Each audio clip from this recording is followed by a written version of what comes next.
많은 사람들이 기독교라고 이야기하면 가장 먼저 떠오르는 것들 가운데 하나가 바로 십자가일 것입니다. 좁은 문도 예수 그리스도를 의미하지만 예수 그리스도의 초점은 바로 십자가의 사랑에 있음을 여러분 기억해야 합니다. 그런 점에서 철로역정의 많은 교훈 중 가장 중요한 것은 어쩌면 십자가의 은혜일 것입니다. 철로역정에서 십자가를 주목하게 되는 장면이 있는데 바로 오늘 이 대목, 오늘 제가 전하는 이 본문의 말씀이 바로 그것입니다. 십자가가 강조되는 장면이 단 한 번 나오지만 이 장면이 한 번밖에 나오지 않는 것은 십자가가 중요하지 않기 때문이 아니라 성도에게 십자가는 눈에 보이는 곳에 있는, 즉 자기 외부의 어딘가에 있는 것이 아니다라는 것을 말씀하고 있는 것입니다. 오늘날 십자가는 우상 숭배가 우려될 만큼 너무나 편만하게 우리 대중 속에 나타나고 있습니다. 그렇다면 십자가는 우리에게 무엇인가? 여러분, 어디에 이 십자가가 있어야 하는가? 여러분 어떻게 생각하십니까? 답은 이 십자가는 우리의 마음에 있어야 합니다. 우리 마음 깊은 곳에 우리 하나님 주신 그 십자가의 사랑의 은혜를 날마다 가슴으로 간직하며 살아가야 하는 것입니다. 그런데 오늘날 안타깝게도 십자가는 그 본래의 의미가 계속해서 희석되어져 갑니다. 교회 밖에 있는 사람들에게는 예전 그대로 저기서 예수라는 사람이 자기 죄가 아니라 사람들의 죄 때문에 죽었다라고 알고 있는데, 오히려 교회 안에 있는 이들에게는요, 십자가의 의미는 점점 본래의 의미를 상실해 가고 있다는 것입니다. 십자가가 여러분의 심령 속에 분명하게 놓여 있습니까? 나를 구원하신 예수 그리스도의 그 구원의 피와 죽음을 예나 지금이나 한결같이 우리는 선포하며 그 십자가를 우리의 마음에 담고 살아가고 있습니까? 십자가는 그저 많이 갖고 있다고 좋은 것이 아닙니다. 여러분, 그 중심의 의미가 나를 통해서 분명하게 드러나야 이것이 진정한 십자가의 삶이 되는 것입니다. 우리가 흔히 영화에서 보는 것처럼 드라큘라를 쫓아내거나 귀신과 싸우는 데 사용되는 것이 십자가가 아닙니다. 모든 세상의 악함을 깨뜨리시고 죽음의 사망 권세를 이기신 그 놀라운 능력의 십자가는요, 바로 우리 주님 예수 그리스도의 그 희생의 피를 통하여 우리 가운데 나타났음을 고백하고 믿고 그 십자가를 우리의 마음으로 담는 것이 진정한 십자가의 의미가 되는 것입니다. 사도행전 19장 12절에 심지어 사람들이 바울의 몸에 손수건이나 앞치마를 가져다가 병든 사람에게 얹으면 그 병이 떠나고 악기도 나가더라. 바울의 몸에 손을 대거나 바울이 가졌던 그 손수건을 만지기만 해도 그 당시에 놀라운 이적이 나타나는 거예요. 병든 사람들이 고침받고 정말 힘들고 어려운 환경에 있는 사람들이 회복되는 역사가 나타난 것입니다. 여러분, 그것이 바울의 옷자락, 바울의 손수건에 능력이 있어서 그런 것입니까? 아니죠. 그 가운데 역사하시는 하나님께서 바울을 통하여 바울을 도구 삼아서 하나님이 일하셨기에 그와 같은 은혜 역사들이 나타나게 된 것입니다. 평범한 손수건이죠. 그러나 그것이 바울의 손에 있을 때, 하나님께서 그와 같은 바울을 온전히 사용하실 때 그 손수건마저도 능력의 도구로 사용되어지는 것입니다. 십자가 역시 마찬가지죠. 십자가는 그 자체는 어떤 능력도 역사하지 않습니다. 나무를 가로로 세로로 묶어 놓은 것이 십자가입니다. 십자가는 나무에 달리는 자는 저주를 받는 자이다라는 그 구약의 예언의 성취에 불과한 도구입니다.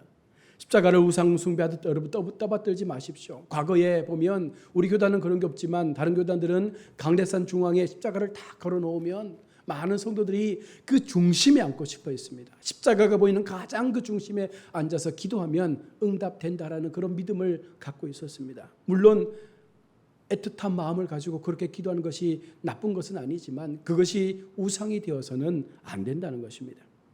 우리가 바라봐야 할 대상은요, 십자가가 아니라 바로 십자가에 달려 죽으신 예수 그리스도, 바로 그분이 우리가 바라보고 우리가 믿고 따라가야 될 우리의 영원한 왕이신 주님이라는 것입니다.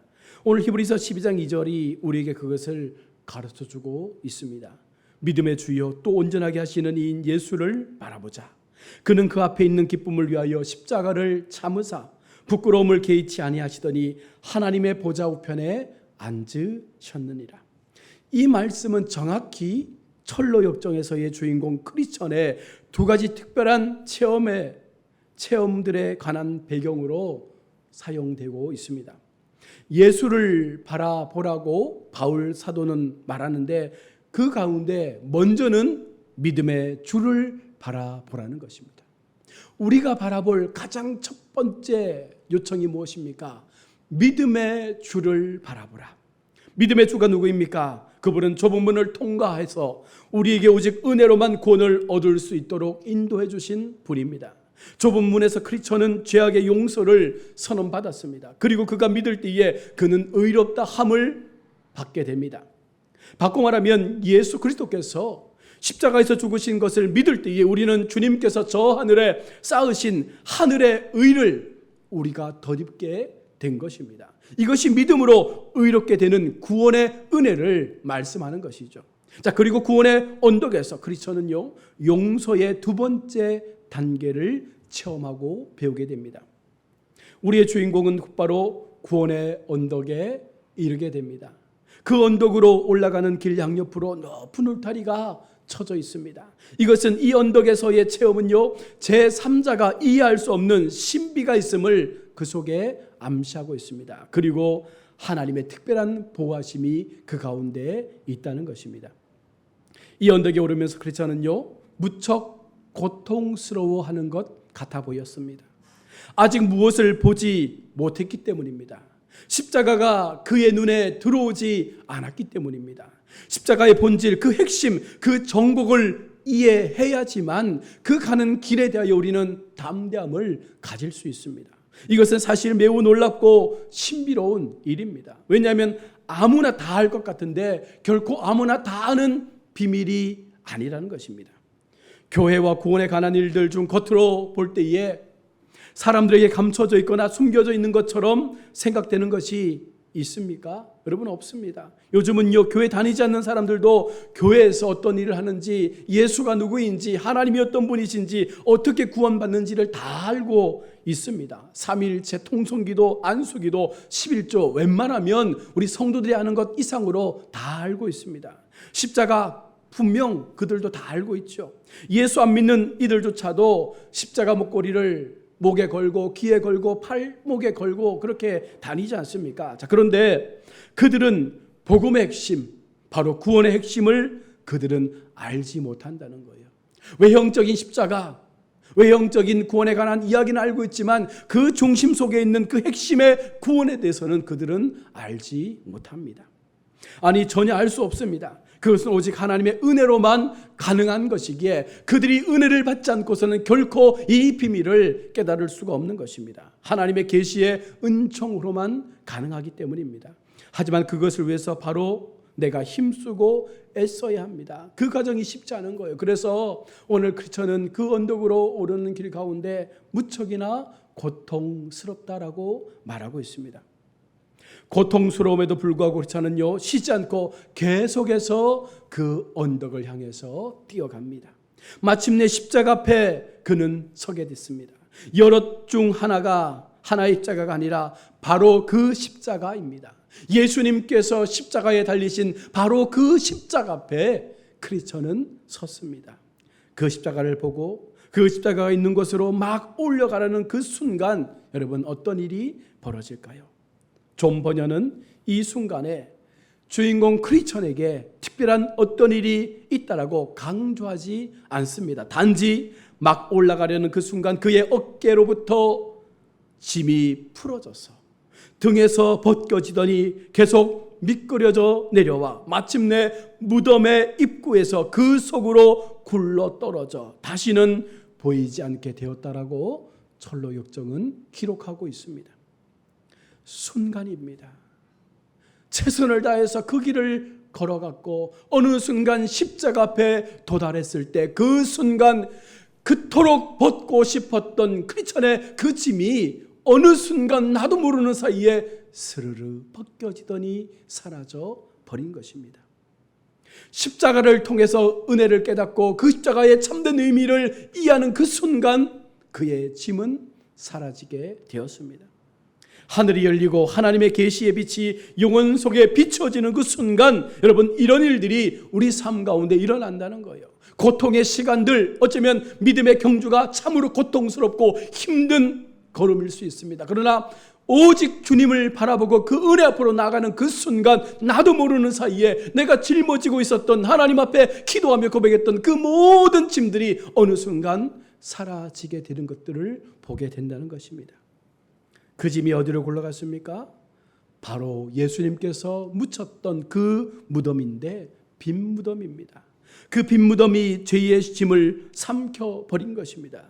예수의 부활의 생명이 우리의 모든 죄를 삼켜버린 것처럼 오늘 우리가 하나님 앞에 그렇게 은혜로 세워지게 된 것입니다. 그래서 이제부터는요, 생명의 왕로로 타는 삶을 살아가는 거예요. 이전까지는 죄의 왕로로 타는 삶을 살았다면 이제는 하나님 앞에 생명의 왕로로 타는 삶을 살아가는 것이죠. 좁은 문을 통과할 때에 도움이라는 문지기가 있습니다. 그 문지기는 바로 예수 그리스도입니다. 그리스도께서 철로역정 2부에서 그의 아내 크리스티나를 만나고 용서와 구원의 원리에 관하여 상세하게 설명을 해줍니다. 나는 말과 행동으로 당신들의 죄를 용서합니다. 말로 용서한다 함은 죄 사함을 약속하는 것이요, 행동으로 용서한다 함은 내가 그것을 성취한 방법을 나타내는 것이요, 이제 당신이 좁은 문을 통해 얻는 용서함이 첫 번째 용서요, 곧 두 번째 용서가 나타날 것입니다. 두 번째 용서는 십자가가 있는 구원의 동산, 바로 이곳에서 일어나게 됩니다. 이부 구원의 동산에서 담대의 입을 통하여 존 버년이 설명하는 것이 무엇입니까? 행위를 통한 용서입니다. 이것은 죄를 용서받은 사람이 이제는 실제적인 변화의 삶을 살게 되었다는 거예요. 예수를 믿고 난 이후에 하나님으로부터 진정한 용서를 받은 우리가 이제 우리의 삶 가운데 예전과 같은 삶이 아니라 변화된 삶을 통하여 계속적으로 용서받은 자의 구체적인 삶의 변화가 우리를 통하여 일어나는 모습을 말씀하고 있는 것입니다. 이런 차이를 이해시키기 위해서 2부에서 존 버년은 예수님은 의를 행하실 필요가 없으신 분인데도 완벽하게 하나님의 의와 인간의 의를 완성하는 분임을 설명하면서 죄인들에게 당신의 의를 나누어 줄 수 있는 분임을 강조하고 있습니다. 우리는 끊임없이 죄를 짓고 또한 그 죄 가운데 넘어지는 존재이며 실패하는 존재입니다. 하지만 바로 이 하나님의 의, 그리스도의 행함과 공로로 인해서 오직 믿음으로만 얻게 되는 의로움, 이것을 깨닫고 또한 받아들이게 될 때 여러분, 우리 가운데 어떤 일들이 일어나게 될까요? 죄와 허물로부터 참된 해방의 자유를 경험하게 되는 거예요. 여러분, 이것이 성도가 세상 가운데서 누릴 수 있는, 세상이 줄 수 없는 참된 평안의 기쁨이라 말씀을 하고 있습니다. 예수 믿는 사람들은 미친 사람 같아. 예수 믿는 사람들은 뭐가 그렇게 좋은지 모르겠어. 저렇게 인생의 삶이 하나도 풀리는 것이었는데 왜 저들은 교회를 다니고 하나님 때문에 웃고 찬양하며 즐거워할까? 사람들은 이해하지 못하죠. 그러나 우리는 알고 있습니다. 내 속에 부어주신 하나님의 재용서의 은혜, 그것을 통해서 나의 삶이 변화받게 되고 이제 더 이상 내가 짊어지고 갈 그 죄짐들이 사라지게 됨을 통하여 영적인 자유함 속에서 마지막 하나님의 그 천국에서의 나라를 꿈꾸며 달려가는 그 길들이 결코 여러분, 우리에게는 힘든 걸음이 아니라 어쩌면 희망과 기쁨과 즐거움의 걸음이 될 수가 있기에 우리는 날마다 웃을 수 있는 것입니다. 1부에서의 크리스천의 체험과 2부에서의 그 부인 크리스티나의 체험이 다릅니다. 크리스티나는 이런 남편의 체험을 듣고는요, 마음의 삼켜함과 기쁨이 이전보다 10배나 크다라고 그렇게 고백을 합니다. 그러면서 십자가에 대한 애정이 더욱더 강력하게 일어납니다. 그 안에는 어땠습니까? 남편을 미워했고 가정을 버리고 떠나는 그 남편을 이해할 수 없었지만 어느 순간 그에게도 하나님의 은혜가 임하게 될 때에 더 놀라운 생명의 구원의 은혜 앞에서 감격할 수밖에 없는 것이죠. 오늘 의롭다함을 믿음으로 얻었다고, 구원을 믿음으로 얻었다고 자신을 믿고 확신하지만 그의 삶에서 십자가 보혈의 공로로 여러분 죄의 짐으로부터 자유함을, 죄로부터 해방을 얻은 흔적이 전혀 나타나지 않은 이들도 너무나 많다는 거예요. 교회 속에 십자가의 은혜 앞에 섰다고 말하지만 삶으로 보여지지 않습니다. 하나님의 은혜를 받았다고 말하지만 우리의 삶 가운데 그 은혜가 전혀 표현되지 않는다는 것입니다. 구원받은 확신이 그저 입으로만 고백될 뿐 그들의 삶의 역사 속에 이 구원의 역사의 길들이 펼쳐지지 않는다면 어쩌면 그것은요, 하나님의 의가 그들 속에 없다라고 말할 수 있는 것입니다. 문제는 구원받았다는 그 마음에 가만히 속아서 자신도 괴롭히고 다른 이들도 괴롭히는 엄청난 죄 가운데 살아가는 사람들이 교회 속에 많다는 거예요. 거짓 구원에 속은 이들은 아무런 변화도 없는 자신들의 삶을 직시하지 않고 입으로만, 마음으로만 나는 구원받았어, 나는 회복됐어, 이제 나는 하나님의 자녀야, 그러니 안전해, 이렇게 자기 도취에 빠져서 하나님의 은혜를 착각하고 이것이 진정한 하나님의 생명의 구원이라 믿으며 헛된 삶을 살아가고 있는 그들, 여러분 얼마나 안타깝고 불행한 일들이겠습니까?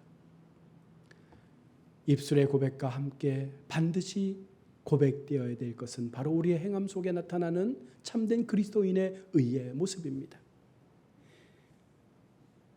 앞서 말한 말로만 하나님의 은혜를 고백하는 사람들에게 나타나는 모습들이 무엇입니까?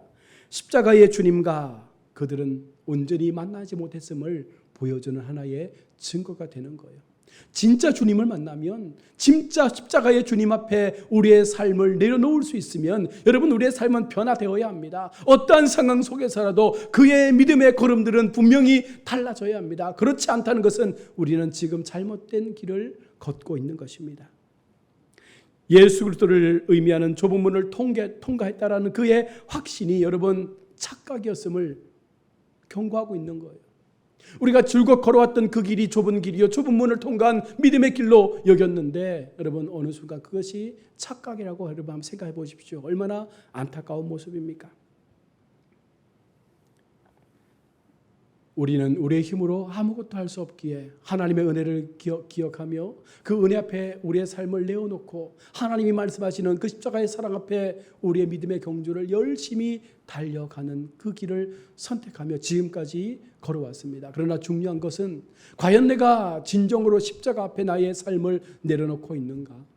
나는 과연 십자가 앞에 진정으로 나의 삶의 모습을 하나님께서 지신 십자가의 삶으로 동일하게 행동하며 살아가고 있는가? 이 모습이 나의 삶 가운데 나타나고 있는가? 여러분, 이것이 분명하게 증거되어야 하는 것입니다. 아무리 많은 교육을 행한다고 해도 인간의 본연의 모습이 바뀌어지지 않습니다. 여러분, 교육자들, 지식인들, 정말 그들은 잘났다라고 말하지만 얼마나 많은 죄 가운데 노출되어 있습니까? 오히려 그들이 더 많은 죄의 중심에 서서 국민들을 속이고 자신들의 배만 불리는 그와 같은 자리에 안주하려고 하지 않습니까? 인생 속에 진정한 교육은 없습니다. 인생 가운데 사람을 바꿀 수 있는 가장 완벽한 교육은 없다는 거예요. 오직 하나님의 말씀, 십자가의 은혜가 아니고서는 어느 누구도 그 삶을 변화시킬 수 없는 것입니다. 스가랴 12장 10절에 내가 다윗의 집과 예루살렘 주민에게 은총과 간구하는 심령을 부어주리니 그들이 그 찌른 바 그를 바라보고 그를 위하여 애통하기를 독자를 위하여 애통하듯 하며 그를 위하여 통곡하기를 장자를 위하여 통곡하듯 하리로다. 진정한 십자가의 삶, 하나님의 은혜를 깨닫는 삶은 진정으로 애통하는 것입니다. 하나님 앞에 나의 죄, 나의 삶, 나의 모든 것들을 고백하며 참으로 애통하며 눈물로 기도하며 나의 길이 끝까지 하나님을 위한 길이 될 수 있도록 엎드릴 수 있는 이 모습들이 우리 삶 가운데 있어야 합니다. 하나님이 우리의 심령에 부어주시는 이 애통으로 우리는 애통할 수밖에 없습니다. 그럴 때 분명하게 약속하는 그 약속의 은혜가 우리 삶 가운데 나타나게 되는 것입니다. 오늘 히브리서 12장 2절 후반에 있는 말씀처럼 보좌에 앉아서 통치하시는 그 통치에 순종하면서 주님의 뜻을 성취해 가야 합니다. 사명의 삶을 살아가야 하는 것입니다. 철로역정의 이제부터의 순례의 길은요, 바로 이런 삶을 위해서 구비되어 있는 길입니다. 아름다운 궁전을 향해서 나아가는 길이 됩니다. 이곳은 세 번째 단계인 성경적 개혁된 공동체의 연합을 이루는 것입니다. 이 교회를 이루기 위해서 여러분 우리에게 무엇이 필요할까요? 이 교회에서 무슨 일이 여러분 일어나고 있습니까? 여기에 주인공 크리스천은요, 용서로 탈바꿈하게 됩니다. 그리고는요, 그는 사탄과의 싸움, 세상과의 싸움, 그리고 육체와의 싸움을 합니다. 허영의 시장을 지나는 것도 이 과정 중 하나예요. 철저하게 이제는 진정한 그리스도인의 삶을 살기 위해서 영적인 싸움을 철저하게 행하며 나아가고 있다는 것입니다. 그러면서 기쁨의 산을 향해 나아가게 됩니다. 아주 성숙한 크리스천의 상태인 네 번째 단계가 되는 것이죠. 그리고 죽음의 강을 건너 바로 앞두면서 가장 행복한 다섯 번째 단계인 뿔라의 땅에서 마지막 생활을 하다가 마지막 단계인 영원한 시온성에 이르게 되는 것입니다. 하나님께서 우리를 불쌍히 여기셔서 마지막까지 잘 그 길을 걸어갈 수 있도록 우리의 걸음 가운데 동행자가 되어주시겠다 말씀하고 있는 것이죠.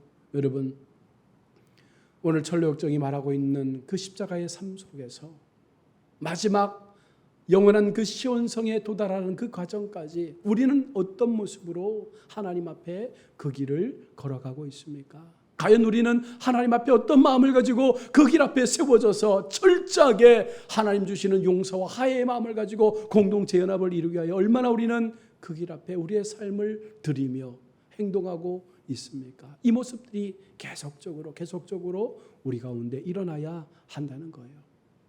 이곳에 앉아서 편안하게 말로만 나는 구원받았어. 여러분, 이것이 십자가의 사랑이 아니라 그 사랑이 경험되어지고 그 사랑이 깨달아지면 우리는 세상 속에서 나의 삶의 행위를 통하여 진정한 복음의 그 열심을 우리가 드러낼 수 있는, 참 하나님의 그 구원의 여정들을 끝까지 달려갈 수 있는 그 믿음의 마음을 통해서 내게 예비하신 그 영원한 시온성의 은혜를 우리가 기억하며 그 길을 걸어가야 하는 것입니다. 그러면 모든 우리의 삶이 행복할 수밖에 없는 거예요.